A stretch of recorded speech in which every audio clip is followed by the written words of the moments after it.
Hello everyone, welcome प्यारे बच्चों। आप सभी का स्वागत है हमारे चैनल नगीन बेस्ट डिजिटल लर्निंग में। और आप सभी का स्वागत है हमारी एक और नई वीडियो में। आज इस वीडियो में बच्चों हम क्लास 8 का चैप्टर नंबर 13 करने वाले हैं। चैप्टर नंबर 13 जिसका नाम है बाज और सांप। बाज और सांप की कहानी के बारे में इसमें बताया गया है। तो चलिए बच्चों पढ़ते हैं, देखते हैं कि इस पाठ में हमें क्या बताया गया कि बाज और सांप की कहानी के बारे में हमें बताते हैं। तो चलिए बच्चों शुरू करते हैं। और इसमें हमें क्या बताया, सबसे पहले हम जानेंगे कि हमारे इस पाठ के लेखक कौन हैं। हमारे इस पाठ के लेखक हैं निर्मल वर्मा। कौन है हमारे इस पाठ के लेखक? निर्मल वर्मा। अब हम इसके सार को पढ़ते हैं, पाठ को पढ़ते हैं और उसको अच्छे से समझते हैं। तो चलिए शुरू करते हैं प्यारे बच्चों। समुद्र के किनारे स्थित एक ऊंचे पर्वत की एक अंधेरी गुफा में एक सांप रहता था। तो क्या बताया गया, जब समुद्र के किनारे एक ऊंचा पर्वत है और उसमें एक गुफा है, बिल्कुल अंधेरी गुफा, यानी कि उस गुफा में बिल्कुल अंधेरा रहता है। एक अंधेरी गुफा में एक सांप रहता था। धूप में चमकती झिलमिलाती उस समुद्र की तूफानी लहरें दिन भर उस पर्वत की चट्टानों से टकराती रहती थी। यानी कि धूप में चमकती झिलमिलाती उस समुद्र की लहरें, जब समुद्र में पानी होता है वो लहरें चलती हैं, तो लेकिन जब सूरज निकलता है तो उसमें बेटा चमक होती है ना, उसमें एक चमक लगती है। तो जो चमक है वो उस पर्वत की चट्टानों से टकराती रहती थी। हवा के कारण पानी भी हिलता रहता था और जो वो एक चमक है, वो लाइट का रिफ्लेक्शन होता है जो, वो उस चट्टान से टकराती रहती थी। उसी पर्वत की एक घाटी में एक नदी भी बहती थी। यानी कि उसी पर्वत की घाटी में एक नदी भी बहती थी जो अतः समुद्र में आकर मिल जाती थी। यानी कि जो कहाँ आकर मिलती थी? समुद्र में आकर मिल जाती थी। आगे चलते हैं। सांप अपनी गुफा में आराम से बैठकर समुद्र की लहरों की आवाज़ और नदी के शोरगुल को चुपचाप शांति से सुनता रहता था। और वो सांप क्या करता है, आराम से अपनी गुफा में बैठा हुआ समुद्र की जो लहरों की आवाज़ है और जो नदी के शोरगुल है उसको चुपचाप शांति से सुनता रहता था। वह अपनी ज़िंदगी से पूरी तरह संतुष्ट था। यानी कि वो अपना जीवन, वो अपनी ज़िंदगी आराम से जी रहा था। वह अक्सर सोचता था कि वह उस गुफा का मालिक है और अपनी उस गुफा में वह बहुत अधिक सुरक्षित और सुखी है। यानी कि वो गुफा उसके लिए क्या थी? उसका घर था। जैसे कि हम अपने घर को सोचते हैं कि यह घर मेरा है, मैं इस घर का मालिक हूँ। और अपनी उस गुफा में वह बहुत अधिक सुरक्षित और सुखी है। और जब अपने घर में होते हैं, हम अपने घर में क्या सोचते हैं कि हम अपने घर में सुरक्षित हैं, हमें कोई डर नहीं है, हम अपने घर में बिल्कुल सुखी हैं। तो वो भी अपनी गुफा को अपना घर समझता था और वो यही सोचता था कि वो अपनी गुफा में बिल्कुल सुरक्षित है और सुखी है, उसे किसी से भी डरने की कोई ज़रूरत नहीं है। लेकिन एक दिन अचानक एक बाज घायल अवस्था में उसकी गुफा में गिर पड़ा, जिसने उसकी ज़िंदगी को कुछ क्षण के लिए बदल दिया। लेकिन ऐसे वो आराम से अपने जीवन चला रहा था, सुख से रह रहा था। लेकिन एक दिन क्या हुआ, अचानक से एक बाज आया। यानी कि जो क्या था, बिल्कुल घायल था और उसकी गुफा में गिर गया, यानी कि एक घायल बाज उसकी गुफा में गिर गया, जिससे उसकी ज़िंदगी में कुछ पलों के लिए, कुछ समय के लिए, थोड़ी देर के लिए सब कुछ बदल गया। पहले तो सांप अपनी गुफा में बाज को देखकर डर गया, यानी कि जब सांप ने अपनी गुफा में बाज को देखा तो वो डर गया, लेकिन अब उसे लगा कि बाज मरणासन अवस्था में है, यानी कि मरणासन अवस्था से क्या कि वो अभी मरने वाला है, क्योंकि वो क्या था, बिल्कुल घायल था। तो वह धीरे धीरे सरकते हुए उसके पास गया। पास जाने पर बाज ने सांप को बताया कि उसका जीवन अब समाप्त होने वाला है, लेकिन वह उसे अपने मरने का कोई दुख नहीं है, क्योंकि उसने अपने जीवन के हर पल को भरपूर जिया है। लेकिन जब सांप एक बार तो गुफा में बाज को देखकर डर गया, क्योंकि बाज क्या है बच्चों, वो सांप को खा लेता है। लेकिन उसे लगा कि बाज तो अब मरणासन अवस्था में है, अभी वो मरने वाला है, तो वह धीरे धीरे सरक कर उसके पास चला गया।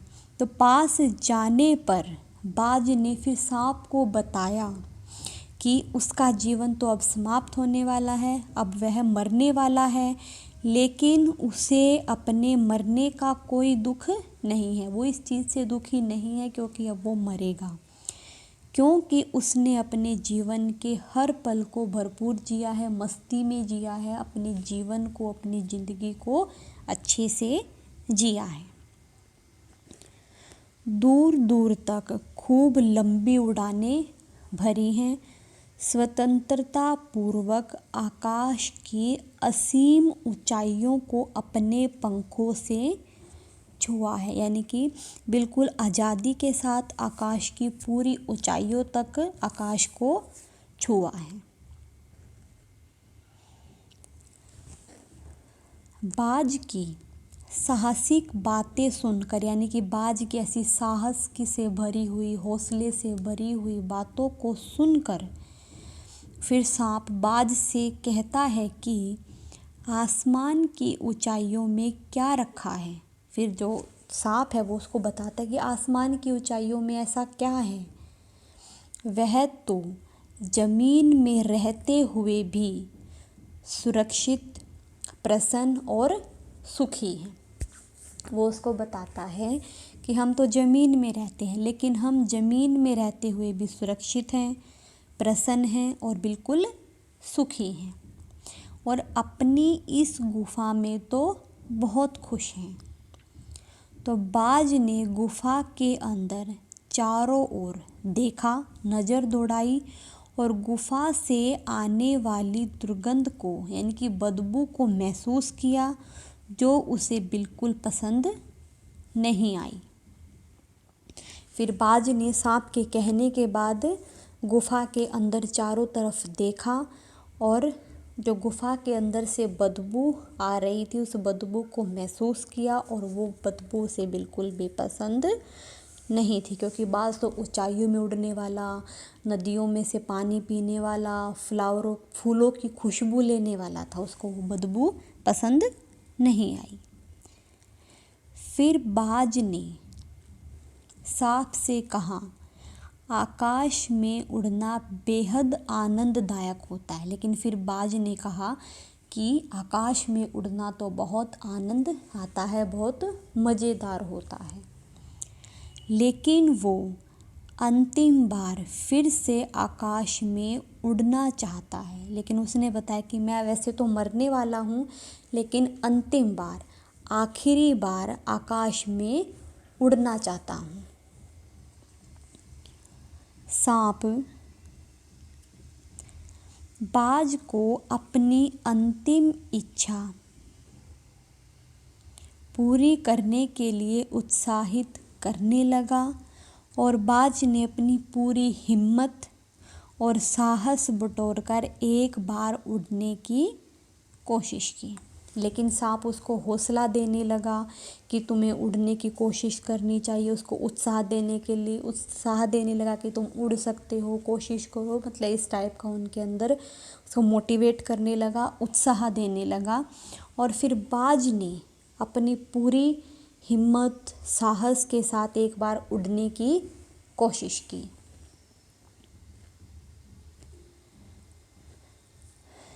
लेकिन परंतु उसके टूटे हुए पंखों में इतनी शक्ति नहीं थी कि वो उसके घायल शरीर का बोझ संभाल सके। लेकिन जो उसके पंख टूटे हुए थे, अब उनके पंखों में इतनी जान नहीं थी, इतनी शक्ति नहीं थी कि वो उस घायल शरीर का बोझ झेल सके। और वह सीधे समुद्र में जा गिरा। थोड़ी ही देर बाद बहता हुआ समुद्र की लहरों में गायब हो गया। और फिर जब वो नहीं उड़ सका तो क्या हुआ, समुद्र में गिर गया। थोड़ी ही देर तक तो वह समुद्र की लहरों में तैरता हुआ दिखाई दिया और फिर अचानक से गायब हो गया। सांप बाज का ऐसा हाल देखकर हैरान हो गया और अपने मन ही मन सोचने लगा कि आकाश में उड़ने में ऐसा क्या आनंद आता है कि बाज ने अपने प्राण तक गंवा दिए। और फिर सांप ने सोचा कि आकाश में उड़ने में ऐसा क्या मज़ा है। बाज को पता था कि वो नहीं उड़ पाएगा, लेकिन फिर भी उसने ऐसी कोशिश क्यों की कि जिससे उसे अपने प्राण त्यागने पड़े, उसकी मृत्यु हो गई। अब सांप के मन में भी आकाश में उड़ने की इच्छा जागती है। अब वो भी ये सभी बातों को सोचकर वो भी सोचता है कि मैं भी आकाश में उड़कर देखूंगा। और वह भी उड़ने की कोशिश करता है। क्योंकि सांप का शरीर प्रकृति ने उड़ने के हिसाब से नहीं बनाया है, इसलिए जैसे ही वह उड़ने के लिए अपने शरीर को हवा में उछालता है तो औंधे मुँह जमीन पर आ गिरता है, लेकिन किसी तरह से बच जाता है। तो अब उसके मन में भी इच्छा जागती है उड़ने की, तो लेकिन उड़ने की वह कोशिश करता है। लेकिन भगवान ने, प्रकृति ने, तो क्योंकि सांप तो क्या होता है, रेंग के चलने वाले जानवर होते हैं ना, तो सांप ने का जो शरीर है वो प्रकृति ने उड़ने के हिसाब से नहीं बनाया, वो कभी भी नहीं उड़ सकता। तो इसलिए ही वह जैसे ही उड़ने की कोशिश करता, अपने शरीर को हवा में उछालता तो तभी ज़मीन पर गिर पड़ता, लेकिन किसी न किसी तरह वो बच जरूर जाता। लेकिन अब सांप सोचता है कि उड़ने में कोई भी आनंद, कोई भी मज़ा नहीं है। सारे पक्षी तो मूर्ख हैं, पागल हैं। असली सुख तो धरती में ही है। ये पक्षी तो व्यर्थ में ही आकाश की ऊंचाइयों को नापना चाहते हैं। लेकिन अब मैं कभी भी उड़ने की कोशिश नहीं करूँगा, आराम से सुरक्षित ज़मीन पर रहूँगा। लेकिन जो वो नहीं उड़ पाया तो वो सोचता है कि उड़ने में कोई भी मज़ा नहीं है, ये सारे जो पक्षी हैं वो पागल होते हैं, असली सुख तो ज़मीन पर रहने में ही है। ये पक्षी तो व्यर्थ में ही आकाश की ऊंचाइयों को, आसमान को छूना चाहते हैं। लेकिन अब मैं कभी भी उड़ने की कोशिश नहीं करूँगा और आराम से सुरक्षित ज़मीन पर ही रहूँगा। आगे चलते हैं।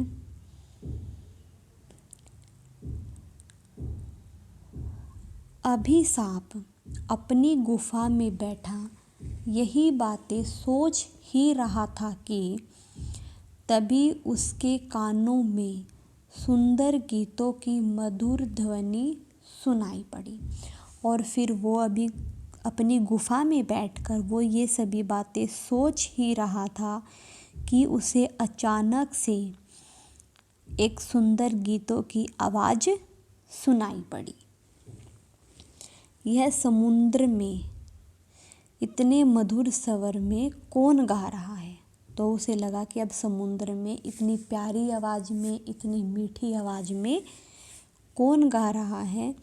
यही देखने के लिए सांप अपनी गुफा से बाहर आया तो देखा कि समुद्र की लहरें उस बाज की प्रशंसा में मधुर गीत गा रही हैं। यानी कि जब समुद्र की जो लहरें हैं, जो बाज समुद्र में गिरा था, अब वो समुद्र की लहरें बाज की प्रशंसा कर रही हैं, उसकी गुणगान में, उसकी प्रशंसा में गीत गा रही थी कि जिसने बिना हार माने, बिना हिम्मत गंवाए आकाश में उड़ने की चाहत में अपने प्राणों की बाजी लगा दी।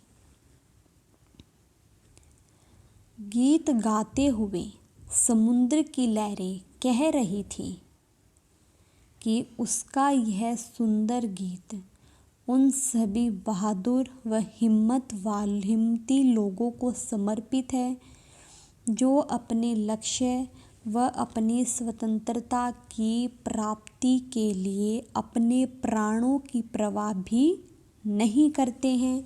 और इस दुनिया में वही व्यक्ति चतुर है जो अपनी ज़िंदगी को दांव पर लगाकर आने वाले हर खतरे का बहादुरी से सामना करे और अपनी ज़िंदगी को पूरी आज़ादी के साथ भरपूर जिए। और जब उसे ये आवाज़ आई थी कि समुद्र की जो लहरें हैं वो गीत गा रही हैं, तो वो गीत गाते हुए जो समुद्र की लहरें हैं वो क्या कह रही हैं, क्या बता रही हैं कि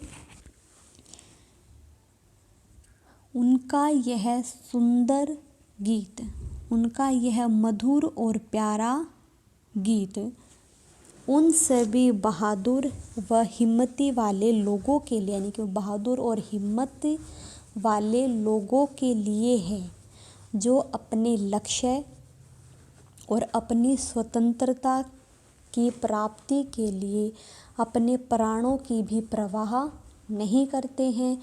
उन्हें सिर्फ अपने लक्ष्य को पूरा करना होता है और अपनी स्वतंत्रता प्यारी होती है।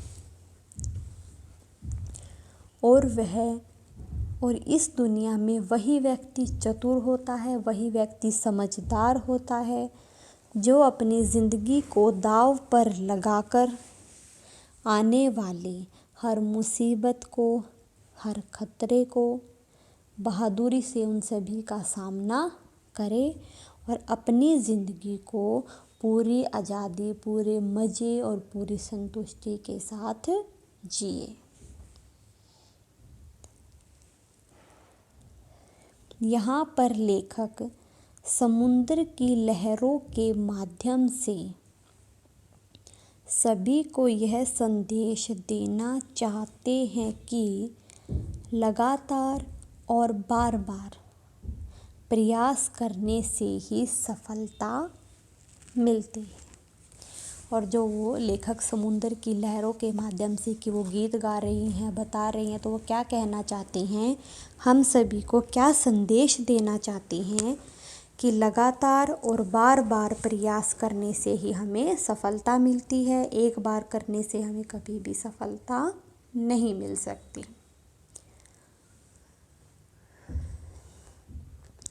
भले ही आपको शुरुआत में असफलता का सामना क्यों न करना पड़े, लेकिन आप तब तक प्रयास करते रहें जब तक आप अपने लक्ष्य को प्राप्त नहीं कर लेते। अगर हम कुछ भी काम एक बार करते हैं, ज़रूर थोड़ी अगर कोई काम हम एक बार करेंगे वो एक बार करने से ही हो जाता है, लेकिन अगर हम उस काम को बार बार करते रहेंगे तो कभी न कभी वो काम ज़रूर पूरा हो जाएगा। तो यही लेखक हमें बताना चाह रहे हैं, चाहे हमें कितनी भी मुसीबतों का सामना क्यों ना करना पड़े, कितनी भी कोशिश क्यों ना करनी पड़े, हमें तब तक प्रयास करते रहना चाहिए, हमें तब तक कोशिश करते रहना चाहिए जब तक हम अपने लक्ष्य को, हम अपनी कामयाबी को प्राप्त न कर सके। आगे चलते हैं। उसके बाद समुद्र की लहरें बाज से कहती हैं कि ओ निडर बाज, शत्रुओं से लड़ते हुए तुमने अपना कीमती रक्त बहाया है, पर वह समय दूर नहीं है जब तुम्हारे खून की एक एक बूंद जिंदगी के अंधेरे में प्रकाश फैलाएगी और साहसी व बहादुर लोगों के दिलों में स्वतंत्रता प्राप्ति का जज्बा पैदा करेगी। अब फिर से जो समुद्र की लहरें हैं वो बाज से क्या कह रही हैं कि ओ निडर बाज, किसी से डरने वाला नहीं है, शत्रुओं से लड़ते हुए, दुश्मनों से लड़ते हुए तुमने जो अपना ये कीमती रक्त है, जो तुमने इस अपने कीमती रक्त को बहाया है, वह समय अब ज़्यादा दूर नहीं है जब तुम्हारे खून की एक एक बूंद, जिससे तुम्हारी ज़िंदगी में अंधेरा कर दिया है, तो अंधेरे को प्रकाश में बदल देगी, प्रकाश फैलाएगी, साहसी व बहादुर लोगों के दिलों में स्वतंत्रता प्राप्ति का जज्बा पैदा करेगी और बहादुरी लोगों में भी अपनी स्वतंत्रता, अपनी आज़ादी को जज्बा पैदा करेगी। बाज, तुम मर कर भी अमर हो, लेकिन तुम क्या हो, मर कर भी क्या हो गए हो, अमर हो गए हो।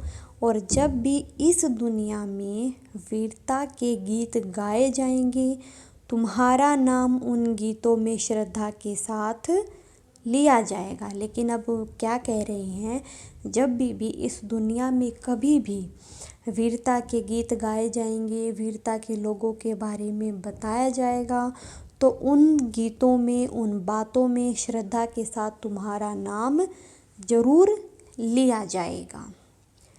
और अंत में लहरें कहती हैं, और अंत में जो हमारे लेखक है वो लहरों के माध्यम से हमें क्या बताना चाह रहे हैं कि हमारा गीत जिंदगी के उन दीवानों के लिए है जो मृत्यु से नहीं डरते। यानी कि वो जो हमारा ये गीत है, हमारा ये बहादुरी का, साहस का जो गीत है, वो उन सभी लोगों के लिए है जो मौत से नहीं डरते, अपने लक्ष्य को, अपनी आज़ादी को, अपने स्वतंत्रता को बहादुरी से, निडरता से उनको प्राप्त करना चाहते हैं। उन्हें हारने का, अपनी मौत का कोई भी फिक्र नहीं है।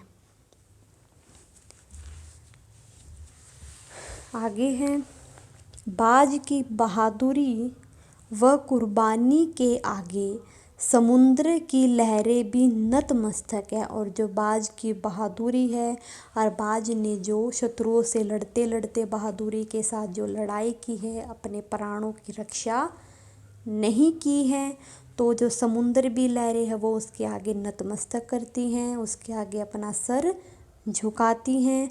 लेखक की ये पंक्तियाँ स्वतंत्रता प्राप्ति के लिए लोगों के दिलों में प्रेम व साहस पैदा करती हैं और हमें ये बताती हैं कि हमें स्वतंत्रता प्राप्ति के लिए, अपनी आज़ादी के लिए एक दूसरे के साथ प्रेम से, प्यार से रहना चाहिए, हमें साहस से रहना चाहिए, कभी भी किसी चीज़ से नहीं डरना चाहिए।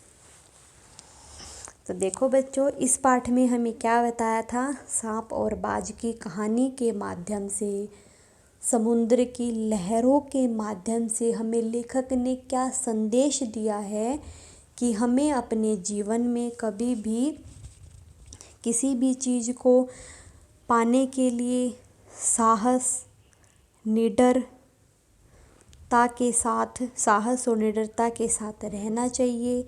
किसी भी मुसीबत से हमें नहीं डरना चाहिए और कामयाबी प्राप्त करने के लिए हमें बार बार प्रयास करते रहना चाहिए।